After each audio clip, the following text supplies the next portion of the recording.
அதுவும் அவர்கள் 1000 கியூப் மணலுக்கு ஒரு லைசன்ஸ் எடுத்தால் அவர்கள் கிட்டத்தட்ட அதை வைத்துக்கொண்டு 10,000 15,000 20,000 வரையில் அவர்கள் செய்கிறார்கள். அதுக்கு எந்த விதமான கட்டுப்பாடும் இல்லை, ஒரு கொண்டோடும் இல்லை, தங்கண்ட பாட்டுக்கு அவர்கள் அகழ்ந்து கொண்டு செய்கிறார்கள். இதாலே அரசாங்கத்துக்கு வரி என்பதே ஒரு மிக சொற்பம் தான் கிடைக்கும்.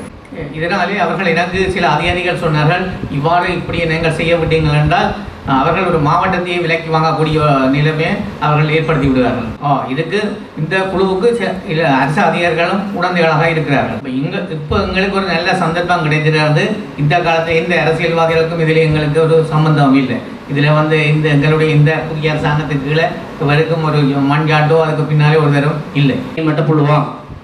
ஆனபடியால் நாங்கள் ஒரு இறுக்கமான நடவடிக்கைகளை இந்த மக்களுக்கு எந்த விதமான ஒரு பாதிப்பும் ஏற்படுத்தாமலே அவர்களுக்கு மிக நியாயமான விலையில் மணல் கிடைக்க வேணும்.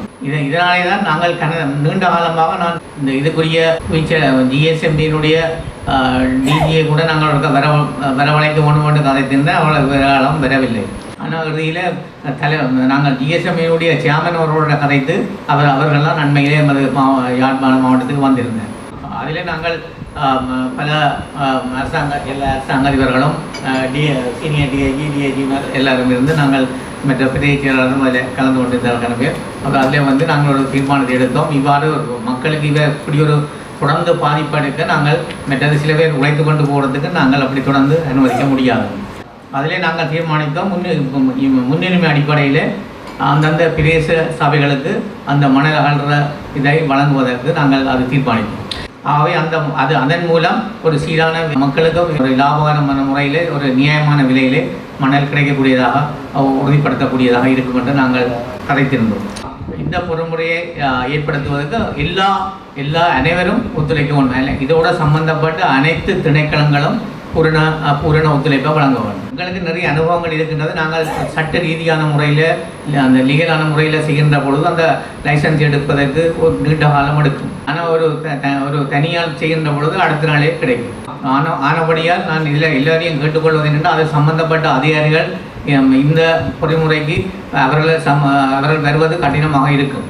இதில் நான் பல தடவைகள் நாங்கள் இறுதியாக ஜனாதிபதிக்கு தான் இது தொடர்பான ஒரு கடிதத்தை நான் நன்மையில் எழுதினேன். நாங்கள் எல்லா வகையிலும் இதை உன்னிப்பாக அவதானித்து இதை ஒரு சிறந்த முறையிலே செயற்படுவதற்கு எல்லாரும் பூரண ஒத்துழைப்பை வழங்க வேண்டும். ஒரு அரசாங்கத்தினுடைய இந்த அரசாங்கத்துக்கு கீழே உள்ள இந்த மணலை அரசாங்கத்தினுடைய நிலங்களில் உள்ள மணலை ஒரு குழு ஒன்று தீர்மானித்து முடிவெடுக்க அனுமதிக்க நாங்கள் இயலாது. ஆகிறபடியால் இதை நாங்கள் அதை ஒரு குறிக்கப்பட்ட நியாயமான விலையில் விற்கக்கூடிய செய்வதற்கும் மற்றதாக என்னென்ன இடங்களில் அந்தந்த மணலை அகழ்வதற்கென்ற இடங்களை இனங்கண்டு அதற்குரிய இடங்களிலே அனுமதியை செய்வதற்கும் அந்த பொறிமுறையை செய்வதற்கும் அந்தந்த மாவட்ட அரசாங்க அதிபர் தலைமையில் இருக்கிற அனைத்து சம்பந்தப்பட்ட திணைக்களங்களும் ஒன்று கூடி முடிவெடுக்கணும் என்று தான் நாங்கள் தீர்மானம். அவை நாங்கள் இதில் இருந்து நாங்கள் ஒரு இறுதியான முடிவை நாங்கள் தீர்மானித்து எடுப்போம். நன்றி. அகழ்றையில் கொஞ்சம் மண்ணை அகழக்கூடிய லைசன்ஸ் இருந்தால் அகண்டு இருக்கண்டா நீங்கள் ஏற்கனவே அகண்டு இருக்கண்டே முதலே சொல்கிறீங்க. அப்போ அது உடனே நீங்கள் நடவடிக்கை அடிக்கிறது இவ்வளோ போயிருக்கா? சரி, நான் முதலே அகண்டுன்னு சொல்ல நான் திருப்பியும் உங்களோட குற்றத்தை நீங்கள் இருக்கிற மாதிரி இல்லை விளங்கலாம். இப்போ இவ்வளோ பேர் சொல்லி எல்லாம் சாட்சி ரீதியாக பிடிச்சி இவ்வளோ உங்களுக்கு காட்டப்படுது. பிறகு நீங்கள் உங்களை நியாயப்படுத்துறதுக்கு தான் விளையாடுறீங்க. இதில் ஒரு பிள்ளை நடந்திருக்குன்றது ஏற்றுக்கொள்கிற மாதிரி தெரியல. நீங்கள் அதான் பிள்ளை நடந்திருக்கு தானே. இப்போ நாங்கள் 7ஆம் தேதி போவைக்கில் இருந்த படம் தான் இது. நாங்கள் 7ஆம் தேதி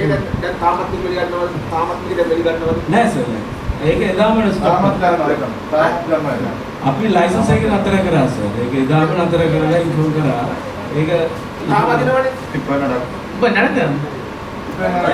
एक इलीगल सर पापी एक और कंप्लेंट कर पुलिस कंप्लेंट को होगा मक्खी लेकर डीएसएल ना रही ना नहीं अपने इदाम में इटा पास कैंसिल பண்ணிட்டீங்களோ எல்லாம் ஸ்டாப் பண்ணிடுவோம். இல்லை ட்ரான்ஸ்ஃபர் பண்ணியாச்சு எப்பவுமே எல்லாம் இல்லை இந்த ரிப்போர்ட்டுக்கு பிறகு தான் கேன்சல் பண்ணுவோம். பார்க்க தெரியுதா நீங்கள் கூட என்ன ரிப்போர்ட் உங்களுக்கு நேரம் போயிட்டு ஒரு ரிப்போர்ட் தேவையில்லையே குடுக்கேக்க ஒரு சார் நான் என்ன சொல்றேன், சேவன் கதைச்சபடியே நாங்கள்லாம் கொமிட்டி தான் நிப்பாட்டணும் மட்டும் இல்லை சார்.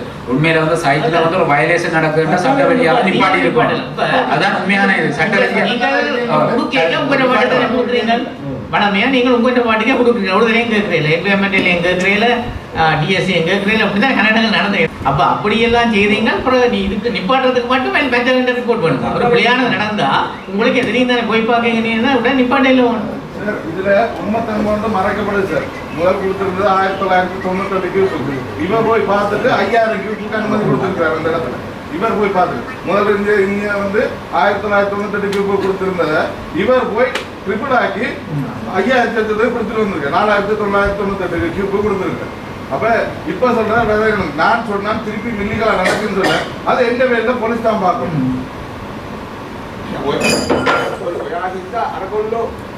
දොස් කියන්නේ හේතුව දැන් ඒගොල්ලෝ බිස්නස් කරන කට්ටිය මොකද හේතුව නෙවෙයි. හේතුවගේ ඒජයි කට්ටිය බිස්නස් කරන කට්ටිය. ඔවුන්වා පෞෂන් දුන්නා කරන කමන. ඒගොල්ලෝ ඒකේ දීලා තිබුණා 1998. ඔව්. පර්ම ඉංජිනේර්. ඔව්. මෙයා කියලා බලලා 5000කට දුන්නා. 998කට දුන්නා මෙයා. හරිද? දැන් දීලා මෙයා කියනවා ඉල්ලීගල් එතන වෙලා තියෙනවා කියලා යාට පේන. ඔබතුමා මෙහෙමයි. මං කිව්වට මෙතන පොඩි ළමයි නෙමෙයි. මෙතන වාඩි වුණේ සියල්ල හොයාගෙන. හරිද? මේ සියල්ල මම කොළඹට මේ අමතුමාට සියල්ල කොළඹට වාර්තා කරනකොට මේ මීටින් එක දෙන්න මේ බරපතල ප්‍රශ්නයක්. ඔබතුමා ආවන් පස්සේ ඔබතුමා මේ කරන්නේ සම්පූර්ණ වැරදිනේ. ඔබතුමා මේවා දොස් කියනවා නෙවෙයි. මේ ප්‍රශ්නේ බේරන්න බෑ නේ ඔබතුමා මේවා හසන්නකොට.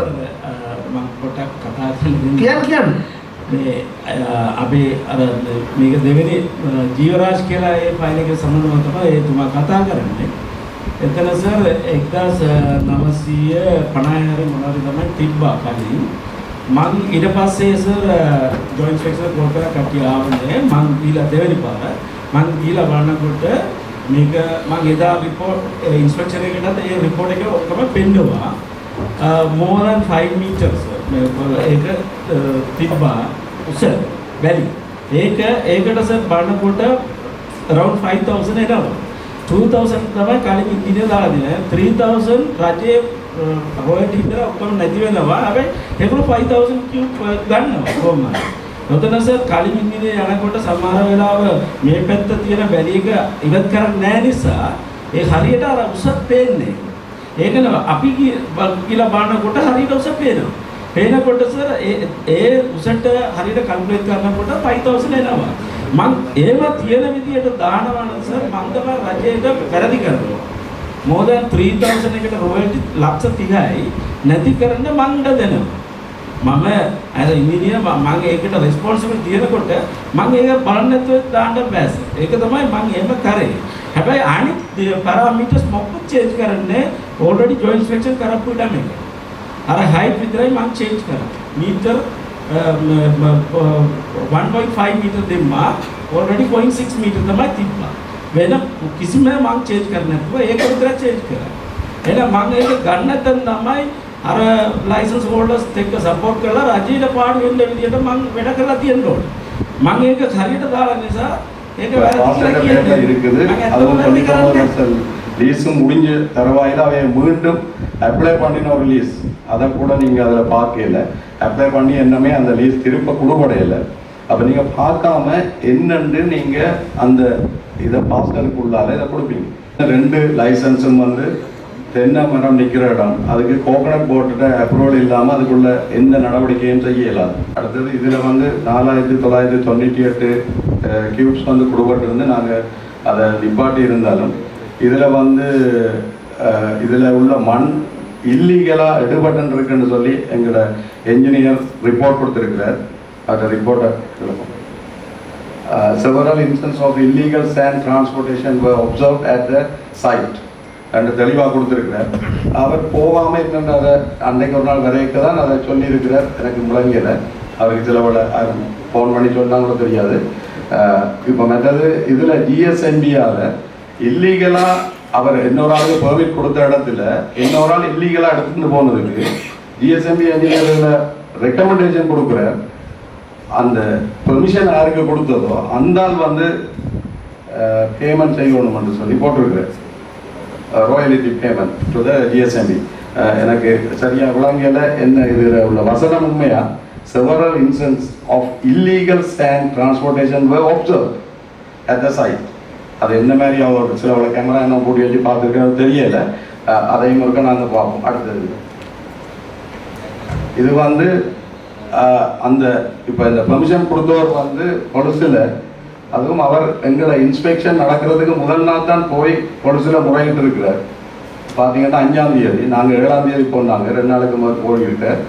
ஏன் இது இல்லீகல், இது முதலே நடந்துருக்கின்ற அவர் பொலிசுக்கு போகலைன்றது என்ற கேள்வி என்ற இதில் நான் எந்த ரிப்போர்ட்டில் கேட்குறேன். இதில் வந்து 2150 கியூப் வந்து நீங்கள் கொடுத்துருக்குறீங்க. அதில் முதல் இருக்கிற என்ஜினியர் ஜாயின்ட் இன்ஸ்பெக்ஷனில் போய் கீழே வடிவாடி இருக்கிற 2 குழிகள் காணப்படுது. அந்த குழிகளை நிரப்பி மிச்சத்தை தான் கொண்டு போகணும்னு நினைக்கிறார். ஆனால் உங்களோட ரிப்போர்ட்டில் வந்து நீங்கள் குழிகள் நிரப்பி மிச்சமாக 2150 அனுப்புங்கன்னு நீங்கள் இருக்கிறீங்க. அது சம்பந்தமாக ஒரு பக்கம் போகணும். இதுகளில் பார்த்தீங்கன்னு சொன்னால் 30 அடி ஆன ஒரு பள்ளம் நாங்கள் போய்க்க காணப்பட்டது. அந்த தண்ணி இருக்கிற அந்த மெட்ட பக்கம் அந்த வேர்கள் எரிக்கப்பட்டு காணப்பட்டிருந்தது. அது இதை விட முக்கியமாக நடக்கிற விடயம் என்னென்னால் பெர்மிட், கன பேர் பெர்மிட் எடுத்தாக்களுக்கு மண் எங்கே இருக்குன்னே தெரியாது. பெர்மிட் எடுக்கிற ஆக்களுக்கு மண் எங்கே இருக்குன்னு தெரியாது. என்னென்னா பெர்மிட்டை கொண்டு போய் விற்கணும்.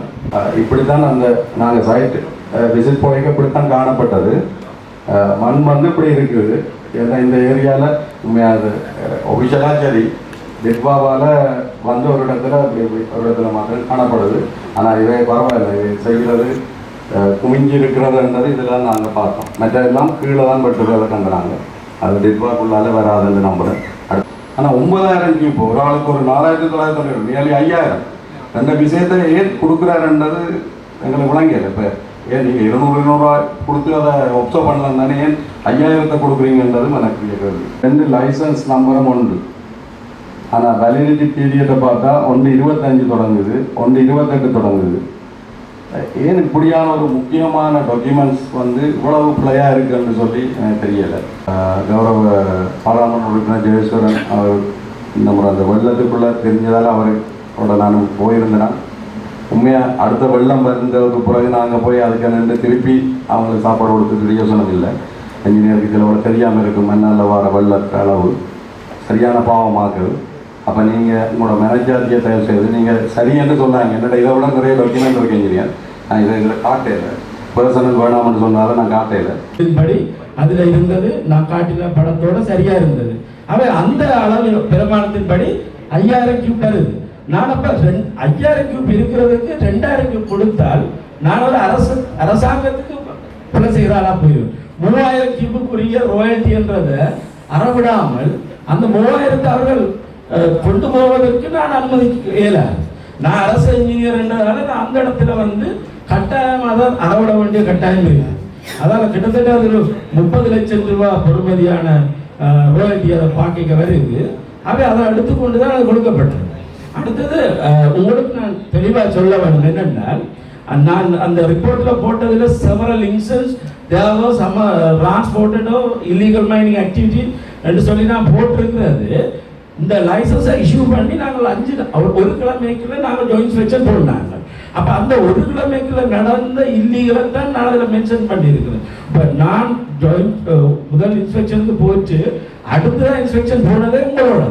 அப்போ அந்த பீரியடுக்குள்ள நடந்த இதைத்தான் அந்த ரிப்போர்ட் டேட் பண்ணி தான் அந்த ரிப்போர்ட் அடிச்சிருக்கிறேன். அவை நான் முதல்ல எப்படி இவருக்கு தெரியுமெண்டா இல்லை, உங்களோட போய் பார்த்ததில் தான் நான் சொன்ன ரிப்போர்ட். அது நான் எப்படி கேமரா வச்சு ஒப்சர்வ் பண்ணான்னு நீங்கள் கேட்டுக்கிறீங்க.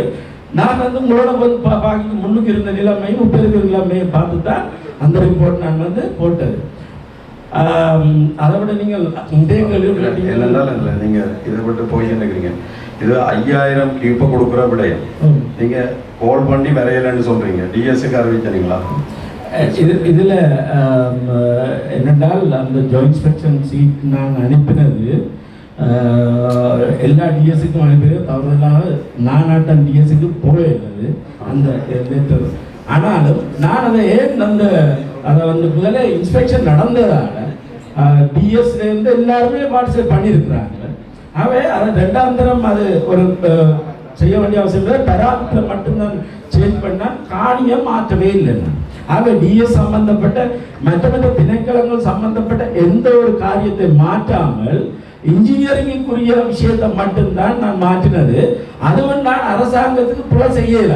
நீங்கள் இப்போ என்ன சந்தேகப்படுறது மாதிரி நான் அப்படி அவங்களோட சேர்ந்து நான் அப்படின்னு அந்த 3000 கொடுத்துருக்கலாம். அப்படியெல்லாம் செய்யலாம். நாங்கள் பொறுப்பாக இருக்க வேண்டும்ன்றதுல அந்த 3000க்குரிய ரோயல்ட்டி வந்து போகலாதுன்றாங்க உண்மையான காரணம். அதனால தான் நான் 5000 கூட செய்யலை விட செய்யலாம், இல்லாடி விடலாம். உண்மையை தான் நாங்கள் ரிப்போர்ட்டில் கொடுக்கப்பட்டது. இப்போ முதலாவது இன்ஜினியர் அவர் போட்டது அவர்கள் பிள்ளைகிட்ட நான் சொல்லலாம். ஏனென்றால் இந்த அதுக்கு அட்ஜாயினாக இருக்கிற லேண்டை வந்து முதல் வந்து மண் எடுக்கப்படுது. மண் எடுக்கப்பட்டு அந்த உயரத்துக்கு காணப்படும். அப்போ அந்த அந்த உயரத்தை தான் நான் வந்து போட்டுக்கணும். உங்களுக்கு அந்த பணத்தை காட்டி டிசாஸ்டர் பேஸ் பண்ணி கொண்டு இதை இமீடியட்லி இதை வந்து ரிமூவ் பண்ணி அந்தந்த தோட்டஞ்சீராங்களுக்கு கொடுக்கணும். அப்படியான வயல் செய்கிறதுக்கான நார்மல் நிலைமையை திருப்பணும் பண்ணுறதுக்காக மினிஸ்ட்ரியால் ஸ்பெஷலாக போடப்பட்ட சுற்றுநிறுவனத்துக்கு அமைவாகத்தான் இந்த வேலை திட்டம். இப்போ நான் உங்களுக்கு சொல்லணும் என்னென்றால் குருநாகல் மாவட்டத்தில் இதே மாதிரி 5000 கியூப்புள்ள 50க்கு மேற்பட்ட லைசன்ஸ் குருநாகல் மாவட்டத்தில் தித்வாவால் கொடுக்கப்பட்டிருக்கு. ஆனால் இந்த மாவட்டத்தில் நாங்கள் ஒரு லைசன்ஸ் கூட அந்த ஒரு லைசன்ஸ் தான் அதுவும் கொடுபடே இல்லை. என்னடா இந்த சர்க்குலரின் படி இப்போ பரிசர இருந்தானே யார் இருந்தானே அவங்களே தனிப்பட்ட இல்லை. அவங்க அந்த இடத்துக்கு வராமல் விட்டாலும் திரும்ப ஜாயிண்ட் இன்ஸ்பெக்ஷன் போட்டு அவங்கள கால் பண்ணி கூப்பிட்டு செய்கிறதுக்கான கால அவகாசம் இல்லை. இப்போ பார்த்தீங்கன்னா முதல் 1 மாதம் தந்திருந்தவர்கள் பிப்ரவரி 28 மட்டும், பிறகு அதை எக்ஸ்டெண்ட் பண்ணி 1 மாதம் தந்திருக்கிறாங்க. அப்போ திரும்ப ரிப்பீட்டாக வந்து நாங்கள் இன்ஸ்பெக்ஷன் செய்கிறதுக்கான கால அவகாசம் இல்லை. அந்த சர்க்குலர் படி அப்படி தான் இருக்கு. ஆக அந்த பரிசரன்றது வெரி இம்பார்ட்டன்ட். இது வந்து நாங்கள் டிபாசிட்டான மண்ணை தான் நாங்கள் ரிமூவ் பண்ணுறதுனால தனித்தனியாக எடுக்க தேவையில்லைன்றதாலே அந்த விஷயத்தை நாங்கள் செய்யலை. ඔරිජිනල් එක ගෙවන්න මේ තුමා ඉස්ලාම කියලා මම දුන්නා. ඒ කියන්නේ රජයේ නිලධාරි රජයේ පැත්තෙන් අපි ડોකියුමන්ට් එකක් දෙනකොට මේ ඔරිජිනල් ඕනේ, එහෙට චෙක් කරන්න ඕනේ, මෙහෙට චෙක් කරන්න ඕනේ. අපේ ලේකම්තුමාගේ ID එක දුන්නා ගමන් ෆොටෝකෝපි එක ID එක දෙන්න ඒකත් බලලා මේ ඔරිජිනල් කියලා බලලා තමයි මම ගන්න ඕනේ කියලා. මේ තුමා කිව්වා. ඒ කියන්නේ මට බාධා කරන්න ඕනේ. අර වතුර SLS ඔෆිසර්. SLS ඔෆිසර් යා. ඔරිජිනල් වාක් ට්‍රූ කොපි ගාලා වැඩක් නැහැ කියලා. හරිද? දැන් මේ තුමා නිකන් බලන්න අනිත් එක නානාටම් ප්‍රදේශ සභාවේ වැඩි ගන්න යනවා. මේ තුමියට අමතක වෙලාලු මේ දැනුම් දෙන්න අමතක වෙලා. இல்ல அத நான் சொன்னேன் உங்களுக்கு ஒரு தனியா ஒரு லீகலா போனீங்கன்னா මේ තුමා ඒකට සම්බන්ධ. මේ වහම මෙයාව අරස් කරලා මේ සම්බන්ධ පරීක්ෂණ කරන්න. රජේ මේ වහම මෙයාව අරස් කරන්න. මෙයා තමයි මේ වංචාවට සම්පූර්ණ මෙයා තමයි වාකින් කියන්නේ.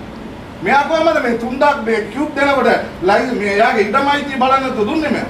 ඈ ඒ කිව්වේ මේ ඉස්සර හිට පෙකලා 2000ට දුන්නා. මෙයා 3000ක් දෙනකොට බලන්න බෑ ඉඩමයිති මෙයාටද එයාටද කියලා. බලන්න ડોක්ටර් බබා වගේ කතා කරා මෙතන. මෙයා වාම රස් කරලා ඉන්ක්වයරි කරන්න මෙයා. சம்பந்தத்துக்கு கொஞ்சம் வேலைகளை அரசாங்க சொத்தி எடுத்து சொல்றீங்க நீங்க அரசாங்கத்துக்கு பொறுப்பு வேணும். அப்ப என்ன அரசாங்கத்தில் சொத்தி எடுத்து என்ன ஒரு தனி ஒரு கொஞ்சம் பேர் வந்து உழைச்சு கொண்டு என்ன கூட அதெல்லாம் நாங்கள் உண்மையில இது ஒரு பெரிய ஒரு இந்த கும்பலாளிகள் அது பெரிய கஷ்டம். ஏன்னா அது கூட உழைச்சு கொண்டு கேட்க என்ன செய்ய முடியும். නිතරමගේ ඔයගොල්ලෝ ඔෆිස් එකට ඇවිල්ලා යනවා. අපිටත් මේකෙන් බාධාක් වෙන්න පුළුවන් කියලා. අහන්න මෙයා මම කියලාවද නැද්ද කියලා. හැමදාම එතන ඉන්නවා 30ක් විතර. බ්‍රෝකර්ලා ඔක්කොම. ඒක අර පර්මිට් එක අරගන්නවා. එතන 60000කට විකුණනවා. ට්‍රාන්ස්පෝර්ට් එක. මම ඒක මට කියලාත් ආවා. මේ ඕගොල්ලන්ගේ ඔෆිස් එකට මොකටද වැලිකාරයෝ මේ ඇතුළ දාගෙන ඉන්නේ කියලා. හැම වෙලාවම වාඩි වෙලා ඉන්නවා. පැය 24 මේක. නීති විරෝධී වැරදි කරන පුද්ගලයන් අත්අඩංගුවට ගත්තාම ඒ පොලිස් බල ප්‍රදේශ හැම්සාත් වාර්තා ගෙනලා කඩපු අවස්ථාවල් තියෙනවා. එතකොට මම මේ කියන්නේ මෙවැනි කමිටු සාකච්ඡා විශේෂයෙන්ම ආණ්ඩුකාරතුමා ප්‍රධානත්වය අරගෙන මේ ප්‍රදේශයේ ඉන්න අමාත්‍යතුමා ප්‍රකාශයත් මේ රාජ්‍ය නිලධාරීන් වශයෙන් අපට කියන්නේ මේ නීති විරෝධී වැඩ කරන්න එපා. මේවා අත්තරම් ගන්න නීති විරෝධී වැඩ කරනවා. ඒතකොට අපි සියලු දෙනාගේම වගකීමක් තියෙනවා රාජකාරී වශයෙන්. මොකද 2024 නොවැම්බර් 25 වෙනිදා නිකුත් කළ අතිවිශේෂ මේ ගැසට් පත්‍රයක් තියෙනවා. ඒකේ අපි කියන්න බෑ මේ හිටපු මහත්තයා බලපත්‍ර දුන්නේව මම මේවා මොකුත් දන්නේ නැහැ. මම දැන් ඇවිල්ලා කරන්න ඉවරලා අලුතෙන් මේ කරන්නේ ඒව අපිට කියන්න බෑ. අපි වගකීම ගත්තා නම් තනතුරු ගත්තා නම් අපි ඒ පරණ ඒවටත් වග කියන්න ඕනේ. අපි පරණ ඒවට විතරක් නෙවෙයි අද සේවයේ ඉඳලා හෙට විශ්‍රාම ගියා නම් රිටයර් වුණා නම් මේ යම් කිසි ඉන්කෝරියක් පටන් ගත්තොත් ඒවට අපි වග කියන්න ඕනේ. நான் உப போலீஸ் பரிசோதகராக போலீஸ் திணைக்களத்தில் இணைந்து 38 வருடங்களாக வெவ்வேறுபட்ட பதவி நிலைகளில் கடமையாற்றி கொண்டிருக்கிறேன். நாங்கள் சட்டவிரோத செயல் செய்த குற்றச் செயல்களுக்காக குற்றவாளிகளை கைது செய்கிற பொழுது அவர்களை விடுவிக்கும்படியாகவும் அல்லது அவர்களுக்காக கதைக்கிற அரசியல் பிரமுகர்களும் இருக்கிற இந்த நாட்டிலே கடந்த காலங்களில் எந்தவிதமான குற்றச் செயல்களையும் செய்ய வேண்டாம், அதற்கு துணை போக வேண்டாம் என்று செயல்படுகிற ஒரு அரசு தலைவர்களுக்கு கீழ்தான் இன்று நாங்கள் இயங்கிக் கொண்டிருக்கின்றோம். இவ்வாறான ஒரு சூழ்நிலையில் 2024 நவம்பர் 24 வெளியிடப்பட்டிருக்கிற அரசு சுற்றறிக்கையின்படி ஒரு பதவி நிலைக்கு வந்திருக்கிற அதிகாரி தனக்கு முற்பட்ட காலத்திலோ தன்னுடைய பதவி காலத்திலோ நடக்கிற எந்த ஒரு ஊழல் குற்றச்சாட்டுக்கும் தான் பொறுப்பாளி அல்ல என்று அந்த இடத்தில் இருந்து விலகி செல்ல முடியாது. அவர் அந்த பதவி நிலைக்கு வந்தால் அதற்கு முற்பட்ட காலத்திலும் அந்த காலத்திலும் இடம்பெறுகிற குற்றச் செயல்களுக்கு அவரே பொறுப்பு கூற வேண்டியவராக இருக்கிறார்.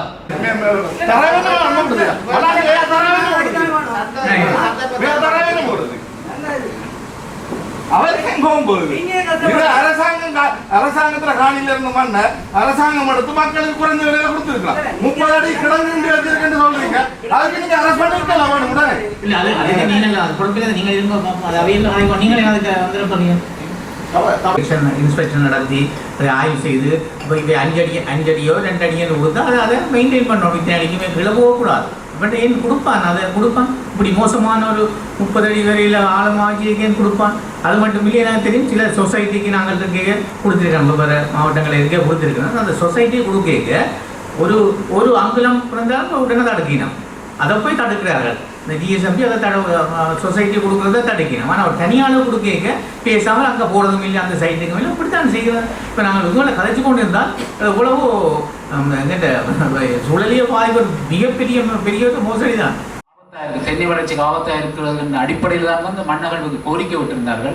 ஆனால் அந்த மண்ணகழ்ந்த பிறகுதான் வந்து அந்த தென்னைகளுக்கு கீழையும் அந்த வேர்களுக்கு கீழையும் வந்து மண்ணகழ்வு நடைபெற்று கிட்ட அன்னளவாக வந்து 5 அடிக்கு வேலதிகமான மண் வந்து இங்கே අகලපட்டிருக்கின்றது. මගේ යෝජනාවලන් තියෙන්නේ මේ සම්බන්ධයෙන් අමාත්‍යාංශ මට්ටමේ හෙඩ්ක්වාටර්ස් මට්ටමින් අපි ඉල්ලීමක් කරමු. මේ සම්බන්ධව පසුගිය අවුරුද්දක් හෝ දෙකක් කාලය තුල පරීක්ෂණයක් පවත්වලා මේ සම්බන්ධයෙන් වාර්තාවක් කරගෙන එතන කමිටුවක් දක්වන්න කියලා අපි ආණ්ඩුකාරතුමා මාර්ගයෙන් හෝ DCB මාර්ගයෙන් හෝ අපි නැත්නම් මේ කමිටියෙන් හරි අපි ඉල්ලීමක් කරමු. එතකොට මේ ප්‍රශ්නෙට උත්තර எனக்கு මෙහෙන් දැම්මොත් මේක ආයි සේව් කරනවා. අපි මගේ ඉල්ලීම තියෙන්නේ මේක අපි අමාත්‍යාංශ මට්ටමක කොළඹ කියනවා. இங்கு எங்களால் எந்த ஒரு தீர்மானங்களையும் எட்ட முடியாமல் போகிற பட்சத்திலே நமது கௌரவ ஆளுநர் ஊடாகவோ அல்லது எங்களுடைய இந்த குழுவின் ஊடாகவோ அமைச்சு திணைக்களத்தின் உயர்மட்டம் சார்பில் கடந்த 2 வருடங்கள் காலம் வரையிலான முழுமையான விசாரணை மேற்கொள்ளப்பட்டு அந்த விடயங்கள் தொடர்பிலான தீர்வை கோருவோம். මෙතන ඉන්නේ ඔක්කොම රාජධාරියෙන් එතුමල්ලාගේ 90%ක්ම ප්‍රකාශ කරේ අවිද්‍යාත්භාවය සහ මේකේ තියෙන අක්‍රමතාවය සමග இங்க இருக்கிற 190க்கும் மேற்பட்ட அரசு அதிகாரிகளினுடைய சொல்லாக இருப்பது அவர்கள் குறிப்பிடுவது இதில் இருக்கக்கூடிய வெளிப்படை அற்ற தன்மையும் அல்லது ஒரு பிழை நடந்திருப்பது போன்றதுமான விடயங்களே அதிகமாக முன்வைக்கப்பட்டிருக்கிறது. අපේ GSCB ගේ ඉදිරිපත් වුණා රුණෑගල වැලිගුරු 50000ක් දුන්නත මම දැන් කතා කරලා බැලුවා ඒක බොරුවක් 50000ක් දීලා නැහැ කාටවත්. நமது புவிச்சரிதவியல் பொறியியலாளர் அவர்கள் குறிப்பிட்டிருந்தார்கள் குருநாகலிலே 50,000 மட்டிலான அனுமதி பத்திரங்கள் வழங்கப்பட்டதாக. அது தொடர்பில் நான் தற்பொழுது கதைத்தேன், அவ்வாறு கொடுக்கப்படவில்லை. මේ අවස්ථාවට සම්බන්ධ වෙන්න අපේ උතුරුපළාත් දරුවා ඒ වගේම මන්නාරම් දිස්ත්‍රික්ක භාරව ඉන්න ප්‍රාදේශික කමිටුවේ සභාපතිවරු දිනසර් මන්ත්‍රීතුමා දිසාපතිතුමා ඒ වගේම වන්නි ප්‍රදේශයේ භාර ඉන්න නියෝජ්‍ය ප්‍රතිනිධිතුමාගෙන් අවසරයි. வட மாகாணத்திற்கு பொறுப்பான மதிப்பிற்குரிய ஆளுநர் அவர்களே, கௌரவ பாராளுமன்ற உறுப்பினர் அவர்களே, நமது அரசாங்க அதிபர் அவர்களே, வன்னி பிராந்தியத்துடைய பிரதி போலீஸ் மா அதிபர் அவர்களே, உங்கள் அனைவருக்கும் நேர வணக்கங்களை கூறிக்கொண்டவனாக වගේම නගරපතිතුමා ප්‍රාදේශීය භාවයේ සභාපතිතුමන්ලා ඒ වගේම SSP මහත්තයා අතිරේක දිසාපතිතුමා ප්‍රාදේශීය ලේකම්තුමන්ලා සහ අපේ උතුරු පළාත් වාහන විමල් ඉංජිනේර මහත්මයාගෙන් අවසරයි. அதேபோல நகர பிதாவர்கள் சகல பிரதேச சபைகளினுடைய தவிசாளர்கள் அரசு திணைக்களங்களுடைய பிரதிநிதிகள் வடமாகாண போக்குவரத்து பொறுப்பதிகாரியாக இருக்கக்கூடிய பொறியியலாளர் விமன் அவர்களையும் நினைவு கூர்ந்து கொண்டவனாக වන් රක්ෂණ වන ජීවී භූ විද්‍යාව පතල් පරිසර ඉරිගේෂන් භෝජන සේවා ඇතුළු සම්බන්ධ වෙන හැමෝගෙම අවසරයි. சுற்றுச்சூழல் பாதுகாப்பு பிரிவு, நீர்ப்பாசன திணைக்களம், வன பாதுகாப்பு திணைக்களம், வன விலங்கு திணைக்களம் உள்ளிட்ட அழைக்கப்பட்டிருக்கின்ற இங்கு வருகை தந்திருக்கின்ற சகல அரசு திணைக்களங்களினுடைய அலுவலர்களையும் நினைவு கூர்ந்து கொண்டவனாக මම ආණ්ඩුකාරතුමාගේ පැත්තෙන් බොහොම පැහැදිලි වෙච්ච දීර්ඝකාලීන අවබෝධයක් සහිත විස්තර ප්‍රමාණයක් එතුමා ඉදපත් කරා. நமது கௌரவ ஆளுநர் அவர்களினால் நீண்ட காலமாக இந்த மணல் தொடர்பிலான இருந்த விடயங்களை மிகவும் விளக்கமாக உங்களுக்கு முன்வைத்திருந்தார். අපි මම කියන්නේ මේ අපේ ආණ්ඩුව ඇවිල්ලා මේ එකතු වෙන්නේ හතරවෙනි අවස්ථාව මේ වැඩි සම්බන්ධ ප්‍රශ්නෙම සාකච්ඡා කරන්න. எங்களுடைய அரசாங்கம் வந்து மணல் சம்பந்தமாக கதைக்கின்ற நான்காவது தடவையாக நான் இதை பதிவிடுகிறேன்.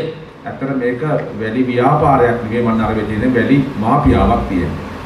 இங்கு மணல் வியாபாரம் இடம்பெறவில்லை, மன்னாரிலே மணல் மாஃபியா தான் இருக்கிறது. අපි ඔයගොල්ලන්ට කියන්න ඕන අපි දැන් මේ අවුරුදු එකමාර ඇතුලේ මේ සමර්ථ සිද්ධිය සම්බන්ධ හොඳ අවබෝධයකින් ඉන්නවා කවුද මේකට සම්බන්ධ කියලා සියල්ල අපි හඳුනන ඉවරයි. இந்த 1.5 வருட காலகட்டங்களில் இந்த மணல் மாஃபியாவுக்கு பின்னால் யார் இருக்கிறார்கள், செயல்படுகிறார்கள் என்பதை நாங்கள் நன்கு அவதானித்து அறிந்து கொண்டிருக்கின்றோம். අපි කෙලින්ම කියන්න ඕන මේක නවත්තන්න ඕන. මන්නාරම කියන්නේ ලංකාවේ වෙනත් ඉඩමක් නෙවෙයි. මන්නාරම කියන්නේ ලංකාවට අයිති ඉඩමක්. නීතිය එකයි. ඒ නිසා මන්නාරමේ මෙහෙම තවත් අපිට ඔයගොල්ලොත් එක්ක මේ ව්‍යාපාරයට පවතින දෙන්න බෑ. மன்னார் என்று சொல்லுவது இலங்கை நாட்டின் வேறு ஒரு பகுதி கிடையாது. இந்த நாட்டினுடைய ஒரு பகுதி. உடனடியாக இந்த மணல் மாஃபியா செயல்பாடுகள் நிறுத்தப்பட வேண்டும், அதற்கான நடவடிக்கைகள் மேற்கொள்ளப்பட வேண்டும் என்பதை நாங்கள் அவர்களுக்கு சொல்லிக்கொள்ள விரும்புகின்றேன்.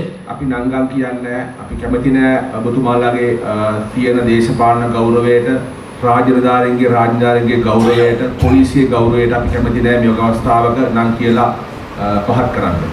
யாருடைய பெயர்களையும் குறிப்பிட்டு அவர்களுடைய அரசியல் வாழ்க்கையோ அல்லது அரசு திணைக்களங்களினுடைய அதிகாரியாக இருந்தால் அவருடைய பின்புலத்தையோ அல்லது ஒரு போலீஸ் சம்பந்தப்பட்டவராக இருந்தால் அந்த விடயங்களையோ பெயர்களை குறிப்பிட்டு வெட்கமடைய செய்ய எங்களுக்கு விருப்பமில்லை. එනිසා අපි අද උත්සාහ කරනවා විශේෂයෙන් මෙතන ඉන්නවා ආණ්ඩුකාරතුමා, දිසාපතිතුමා, මන්ත්‍රීවරු, දේශපාලන අධිකාරිය, විශේෂයෙන් පොලිසිය වන්නිබාර නියෝජ්‍ය පොලිස්පතිතුමා ඉන්නවා. අද අපි උත්සාහ කරනවා මේකට යම්කිසි තීන්දුවක් වැඩපිළිවෙලක් මොකක් හරි සැලසුමක් හදන්න. ඇත්තට අපිට ඒකට මාසයක් විතර යයි කාලයක්. එතනින් පස්සෙත් මේක කඩා බිඳවනවා නම් අපිට සිද්ධ වෙනවා මේ සම්බන්ධයෙන් ජනාධිපතිතුමා මැදිහත් කරගත්තු වැඩපිළිවෙලකට යන්න. ඒකට අපි වෙනම ක්‍රියාමාර්ග ගන්නවා. இந்த இடத்திலே வடமாகாணத்திற்கு பொறுப்பான ஆளுநர் அவர்கள் இருக்கின்றார், எங்களுடைய மாவட்ட செயலாளர்கள் இருக்கிறார், வன்னி பிராந்தியத்திற்கு பொறுப்பான பிரதி போலீஸ் மாதிபர் அவர்கள் இருக்கின்றார். நாங்கள் ஒன்று கூடி கலந்துரையாடி ஒரு மாத காலத்திற்குள் ஒரு சரியான முறைமையான வெற்றிகரமான வேலை திட்டத்தை செய்து முடித்து கொள்ள முடியாமல் போகிற பட்சத்தில் எமது ஜனாதிபதி அவர்களினுடைய அனுசரணையோடு இதற்கு மேற்பட்ட ஒரு செயல்பட்டத்தை ஏனும் மேற்கொண்டு இந்த செயல்பாடுகளை நிறுத்த வேண்டும். ආණ්ඩුකාරතුමනි සමහර නිලධාරීන් බයයි මරයි කියලා. එතෙන්ද මේ ප්‍රශ්නේ ඇවිල්ලා දෙනවා. කියන්නේ ටිපරකින් හක්කලා මරයි, ගෙට ගිනිතිරයි කියලා බයක් වෙනවා. ඒ කියන්නේ ඒ තත්ත්වෙට මේක වර්ධනය වෙලා තියෙනවා. මම හිතන්නේ උතුරු පළාතේ පොලිසිය එක්කෙනෙකුත් පහුගිය කාලේ ටිපරකින් හක්කලා මැරුවා මම දන්න විදිහට. கௌரவ ஆளுநர் அவர்களே, இந்த மணல் சம்பந்தமான செயல்பாடுகளில் ஈடுபடுகிறவர்கள் டிப்பரினால் மோதி எங்களை உயிரிழக்க செய்து விடுவார்கள் என்கின்ற உயிர் அச்சுறுத்தல் நமது மக்களுக்கும் அதிகாரிகளுக்கும் இருக்கிறது. கடந்த காலங்களில் வடமாகாணத்தில் உளவியந்திரத்தினால் ஒரு போலீஸ் உத்தியோகஸ்தர் கூட மோதி உயிரிழக்கப்பட்ட சம்பவம் பதிவாகி இருக்கிறது. එනිසා මම කියන්න ඕන මෑත කාලේ පොඩි ආරංචියක් ගිහින් තිබ්බා මම සම්බන්ධ වෙලා පොමිට් වෙනවා කියලා මම විවෘතව කියන්නේ. මම ප්‍රශ්න කරන්නේ මංගාවට ආවොත් යම් පර්මිට් හිමියෙක් ඔහුට ඒ පර්මිට් එක දෙීම සඳහා නිලභාවය තියෙනවා නම් ඒක නීතිගත භාවය තියෙනවා නම් දෙන්න පුළුවන්. එහෙම දෙන්න නැත්නම් මම ඒක ගැන අහනවා. එහෙම නැත්නම් මම කිසිම කෙනෙකුට අපේ පක්ෂේවත් මමවත් කිසිම කෙනෙක් වැලිපොමින් දාන්නෙත් නැහැ. අපි වැලි බිස්නස් කරන්නෙත් නැහැ. සල්ලි ගන්නෙත් නැහැ. ඔයගොල්ලෝ පුළුවන් මේ අවස්ථාවේ කියන්න එහෙම මොකක් හරි කතාවක් කරලා මෙතන කියන්න පුළුවන්. මොකද නැවත වතාවක් අර පරණ සත්‍යෙට අපිපත් කරන්න එපා. கடந்த காலங்களில் நான் மணல்களுக்கான அனுமதி பத்திரங்களை விநியோகிப்பதாக ஒரு குற்றச்சாட்டு முன்வைக்கப்பட்டிருந்தது. எனக்கோ என்னுடைய கட்சிக்கோ அந்த மாதிரியான எந்த தேவைப்பாடுகளும் கிடையாது. அவ்வாறான முறையீடுகள் இருக்குமாக இருந்தால் நீங்கள் திறந்த வழியில் அவற்றை தெரிவிக்கவும் முடியும். யாரிடமும் பணம் பெற்றுக்கொண்டோ அல்லது அவர்களுக்கான அனுமதி பத்திரங்களை வழங்குவதற்கான சிபார்சுகளோ எந்த சந்தர்ப்பத்திலும் என்னால் மேற்கொள்ளப்படவில்லை. அவர் அதற்குரிய தகமை உடையவராக இருந்தால் அவர் உரிய அணுகுமுறைகளை பயன்படுத்தியே அவற்றை பெற்றுக்கொள்ள வேண்டும். මම හිතන්නේ අපි පහුගිය දවස්වල සාකච්ඡා කරලා යම් යෝජනා මාලාවක් ලෑස්ති කළා කියලා මම හිතන්නේ සාකච්ඡාවෙන් පස්සේ අපි ඒක අරගෙන එකත් එක්ක කතා කරන්න පුළුවන්. கடந்த காலங்களில் நாங்கள் ஒன்றிணைந்து சில கலந்துரையாடிய விடயங்களை கோவைப்படுத்தி இருக்கின்றோம். அந்த விடயங்களை சேர்த்து கொண்டு நாங்கள் இந்த கலந்துரையாடலை முன்னோக்கி கொண்டு செல்ல முடியும்.